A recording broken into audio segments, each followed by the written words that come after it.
देखिए, इस वक्त की सबसे बड़ी खबर निकलकर सामने आ रही है। आपको बता दें कि मोकामा के पंडारक में एक बार फिर से भारी गोलीबारी हुई है। कहा जा रहा है कि सूरजभान सिंह का काफिला जा रहा था और अनंत सिंह के समर्थकों ने पहले तो पत्थरबाजी की, और यह पत्थरबाजी कहा जा रहा है कि दोनों तरफ से हुई है, और उसके बाद फिर भारी गोलीबारी हुई है। देखिए, कल ही मोकामा के चाल में बड़ी घटना घटती है।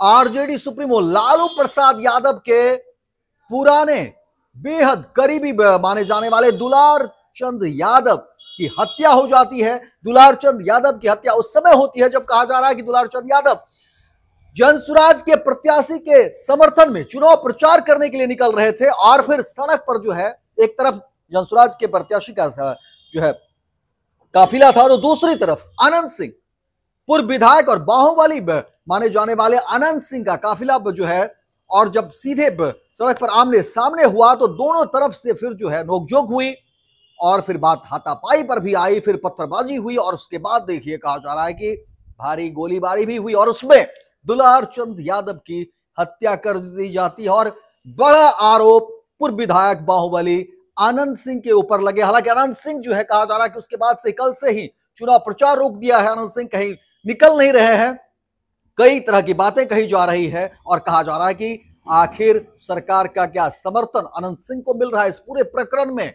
अनंत सिंह को जिस तरह से जेल आने के बाद अनंत सिंह को टिकट दी जाती है, अनंत सिंह ने पहले से ही लगातार घोषणा कर दी, मुख्यमंत्री नीतीश कुमार की तारीफ किया, और कई बार जदयू के अंदर देखिए वाद विवाद के बीच एक धड़ा ऐसा भी था जो अनंत सिंह को लेकर के नहीं चाहता था कि अनंत सिंह जो है को पार्टी से टिकट दी जाए, इससे जदयू का जो है सुशासन के नाम पर जो है बट्टा लग सकता है, लोग सवाल खड़ा कर सकते हैं। हालांकि अंततः देखिए अनंत सिंह जदयू के सिंबल पर जो है खड़ा होते हैं और अब चुनावी प्रचार कर रहे हैं। और अब जब बड़ी घटना घटती है, दुलार चंद यादव की हत्या होती है, तो बड़ा आरोप अनंत सिंह के ऊपर लगते हैं। हालांकि ये जांच का विषय है, पुलिसिया जांच होगी और तभी तमाम चीजें क्लियर होगी, जबकि जदयू की तरफ से भी ये बातें क्लियर कर दी गई है कि देखिए जो भी दोषी होगा उसके ऊपर कार्रवाई होगी। लेकिन कई तरह के बयान जो है वो सामने आ गए। डीएम का भी बयान है इस पूरे मामले पर, एसपी ने भी अपने बयान जारी कर दिए हैं पूरी प्रक्रिया पर। लेकिन अब ये मामला देखिए थमने के बजाय बढ़ता ही जा रहा है, क्योंकि कहा जा रहा है कि सूरजभान सिंह की पत्नी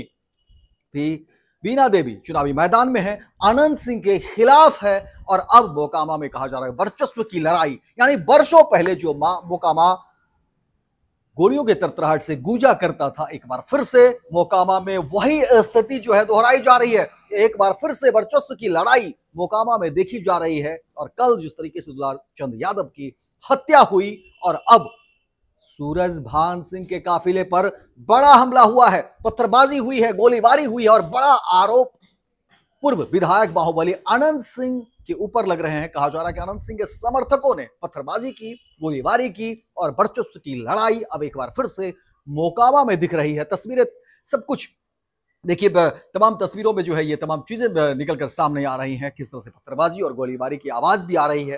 देखना दिलचस्प होगा कि अब इस पूरे मामले पर प्रशासन के लिए जाहिर तौर पर यह चुनौती है, क्योंकि लगातार कल से जो है मामला शांत होने के बजाय बढ़ ही रही है। और अब जब मोकामा के इस पंडारक से जो खबरें निकली है, जहां पर लगातार जो है कहा जा रहा है कि सूरजभान के काफिले पर हमला हुआ, हालांकि सूरजभान की पत्नी ने दुलार चंद यादव के शव को लेकर के जो है वो पहुंचती भी है, उसके घर पे पहुंचती है। और अब जो है कहा जा रहा है कि क्योंकि सूरजभान सिंह की पत्नी अनंत सिंह के खिलाफ है और इलाके में वर्चस्व की लड़ाई है, इसी को लेकर के अब जो है कहा जा रहा है कि अनंत सिंह और सूरजभान सिंह के समर्थक आमने सामने हैं। देखना दिलचस्प होगा कि अब इस पूरे प्रकरण पर कब जो है कोई ठोस पहल होती है, और कम से कम जो कहा जा रहा है कि इलाके पर पुलिस छावनी में तब्दील है और इलाके में सनसनी मची हुई है, लोगों में डर है, खौफ है, भय है और गुस्सा भी है, क्योंकि दुलार चंद यादव का पैठ था। दुलार चंद यादव इलाके में जो है उनके नाम थे, लोग उनको जानते थे, और जिस तरह से उनकी हत्या हुई है, लोगों के बीच गुस्सा है। अनंत सिंह पर सीधे सीधे आरोप लगा रहे हैं लोग, न्याय की मांग कर रहे हैं लोग, सरकार से न्याय की मांग कर रहे हैं। और अब जो है एक बार फिर से देखिए किस तरह से पंडारक में गोलीबारी हुई है, नोकझोंक को लेकर के जो खबरें निकलकर सामने आ रही हैं, कहा जा रहा है कि पत्थरबाजी भी हुई है। तो फिलहाल इस खबर में इतना ही, दीजिए इजाजत, लेकिन दिन भर की तमाम खबरों को देखने के लिए आप देखते रहिए फर्स्ट बिहार झारखंड। विद्या विहार आवासीय विद्यालय 29 वर्षों से आपके बच्चों को शिक्षा, खेल और सांस्कृतिक रूप से समृद्ध कर रहा है। बिहार के पूर्णिया में स्थित हमारा 40 एकड़ का हरा भरा परिसर और 27 एकड़ का खेल मैदान एक ऐसा वातावरण प्रदान करता है जहां विद्यार्थी न केवल पढ़ाई में बल्कि हर क्षेत्र में आगे बढ़ते हैं। विद्या विहार आवासीय विद्यालय परोरा, पूर्णिया, बिहार।